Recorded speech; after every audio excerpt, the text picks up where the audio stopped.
Why do gig workers feel like they're working more but making less? Here is the brutal truth. Number one, okay, these apps were not designed to make you wealthy. They were designed to make themselves wealthy, using you to do it. Plain and simple as that. So, everything you're experiencing, more hours, less money, more competition, less transparency, it's not a glitch in the system. It is the system working exactly how it was designed. Plain and simple as that. So, reason number one, drivers' oversaturation is done by intention. You understand what I'm saying? These apps deliberately recruit more drivers than they need. You know what I'm saying? Here's why.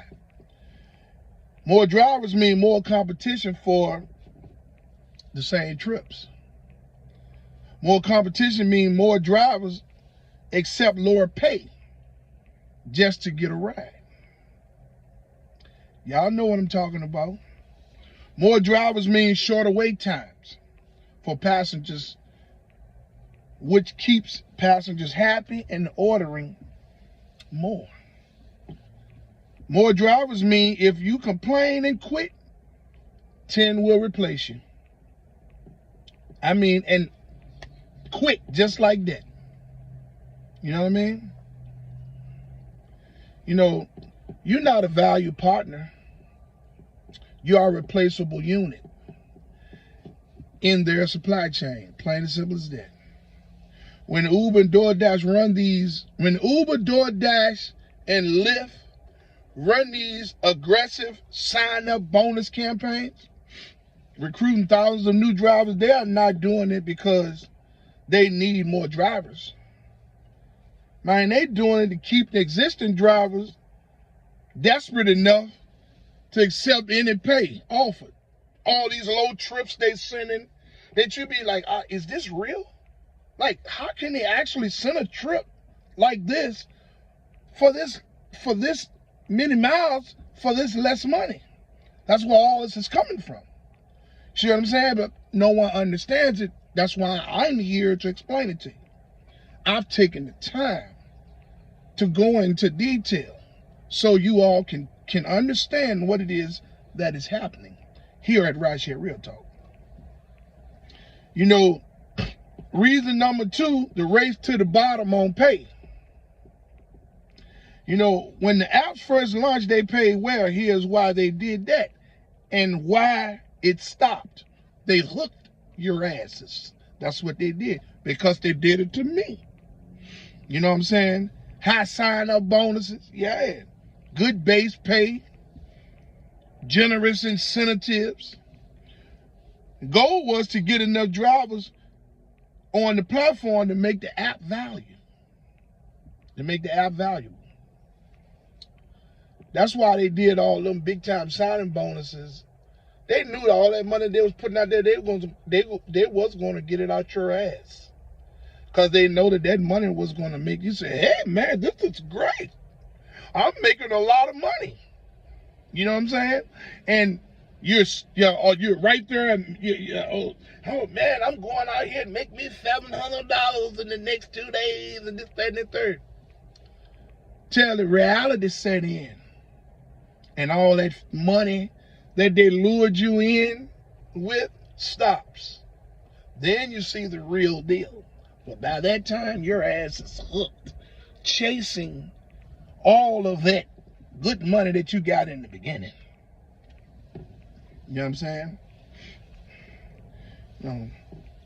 So, like I said, the goal was to get enough drivers on the platform to make the app valuable. That's it. That's why they did all the generous sign-up bonuses, signing up thousands of drivers. You know what I mean? Because every time a driver get around and realize, oh no, this don't make no money, and they quit, 10 will replace your ass tomorrow. That's how it was designed. So, you know, you know, the goal was to dominate the market. You see what I'm saying? Use those drivers to crush competitors. Build massive customer bases. Become the dominant app in every day, in every city.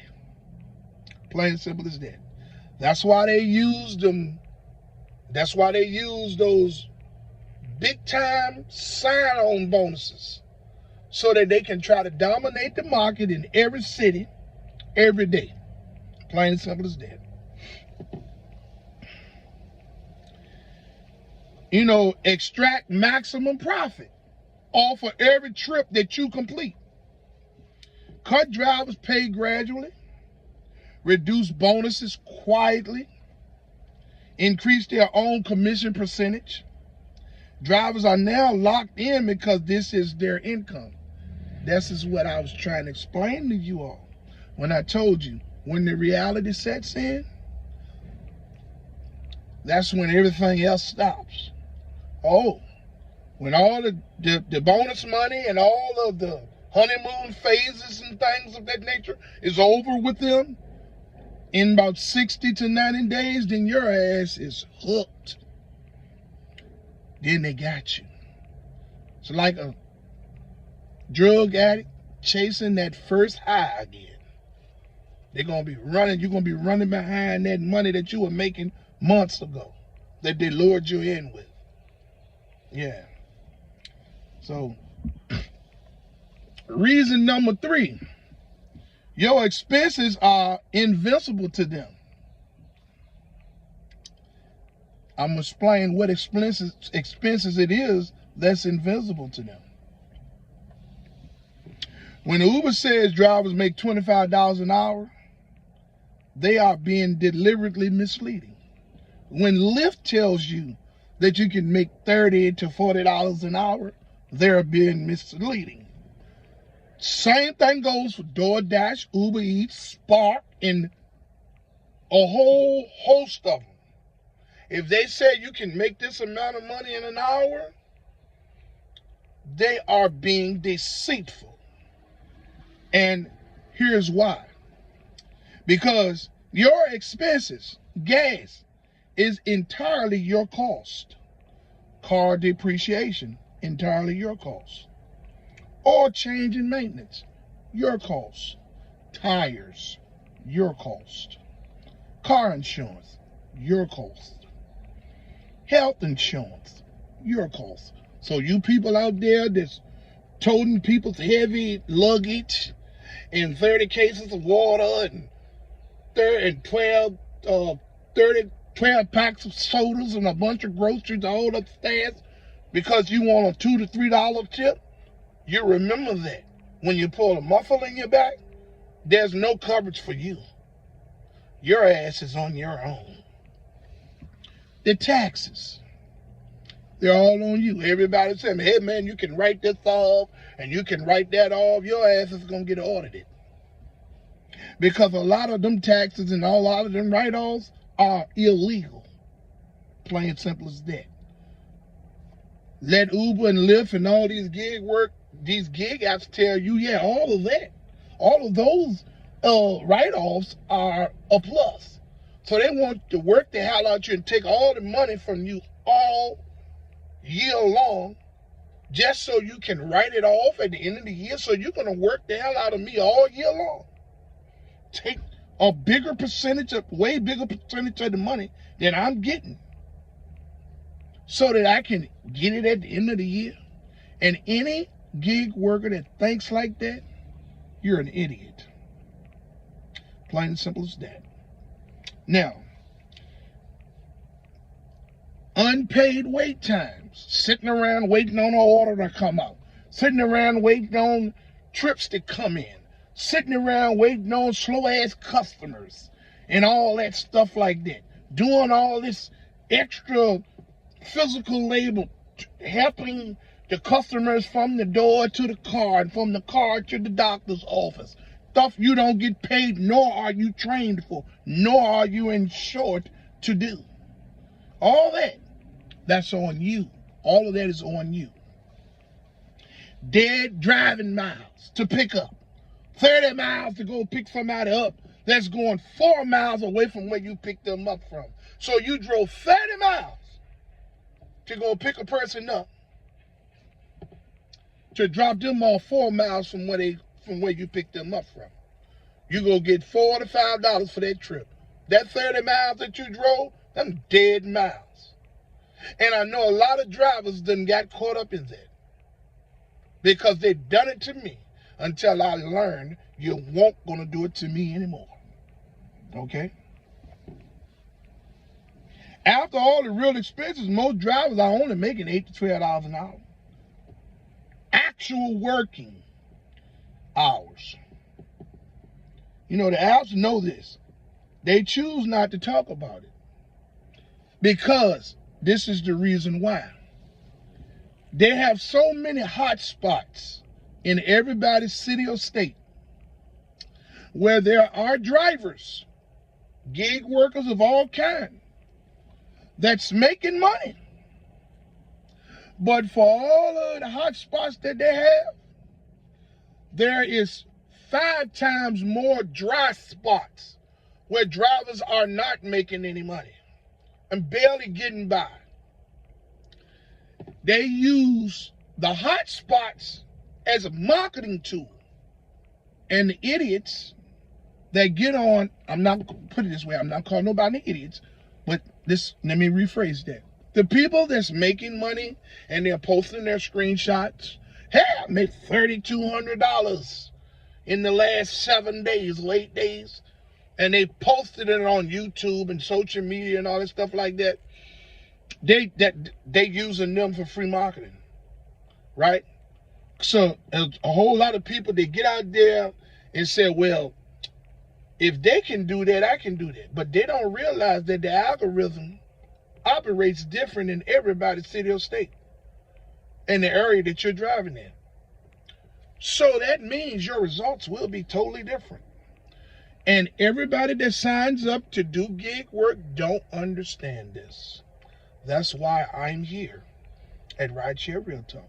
So I can break down to you all of everything that you need to know so you can make an informed decision. Okay.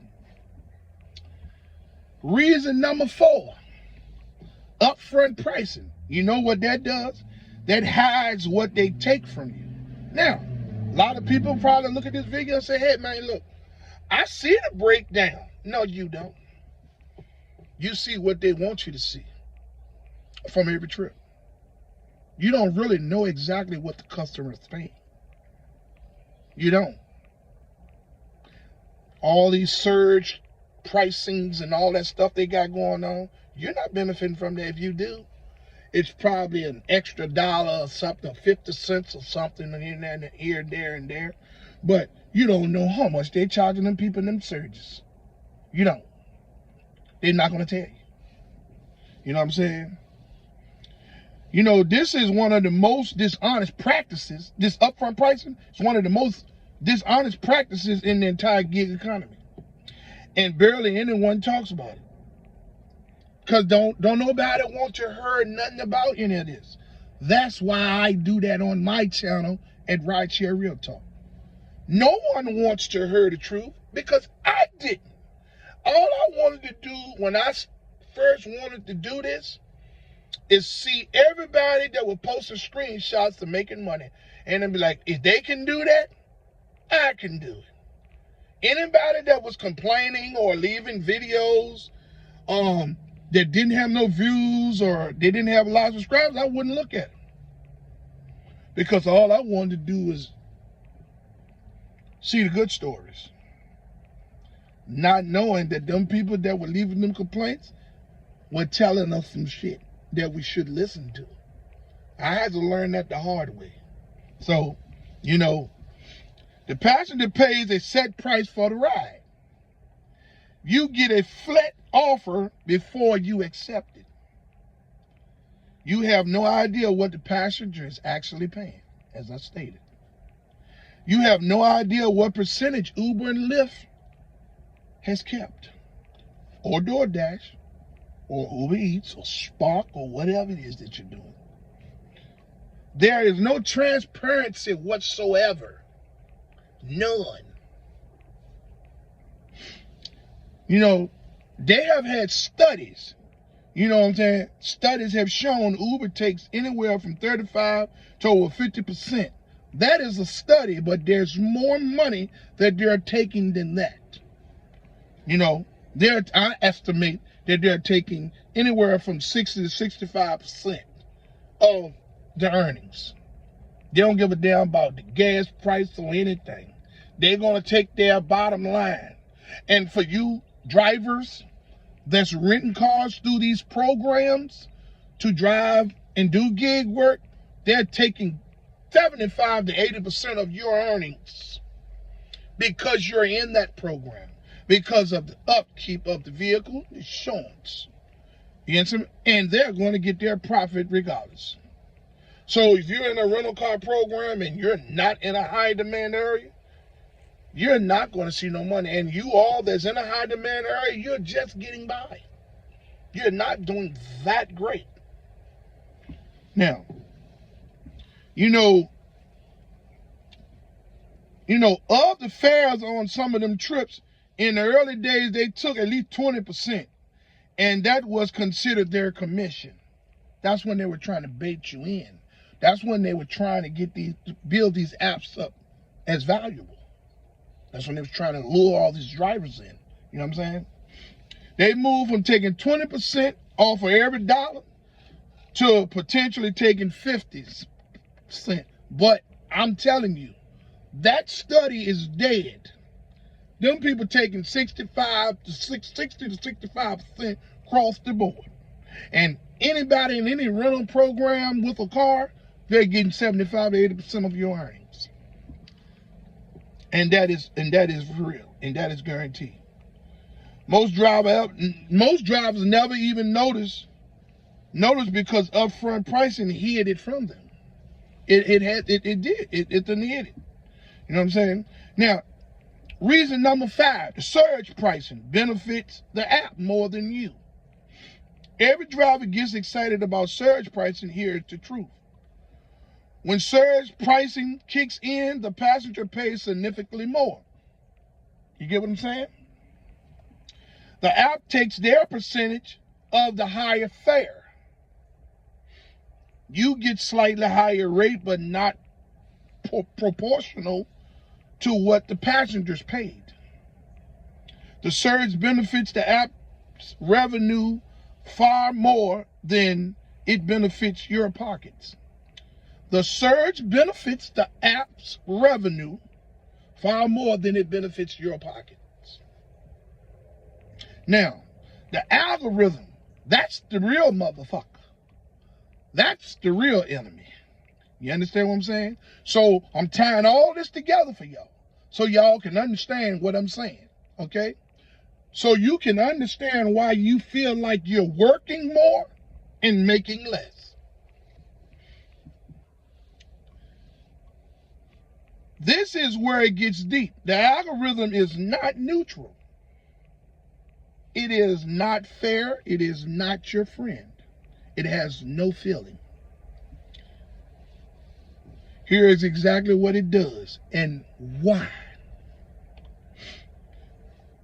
Maximum profit for the platform with minimal driver cost. They're going to get their percentage, a higher percentage of your earnings every single day. Everything that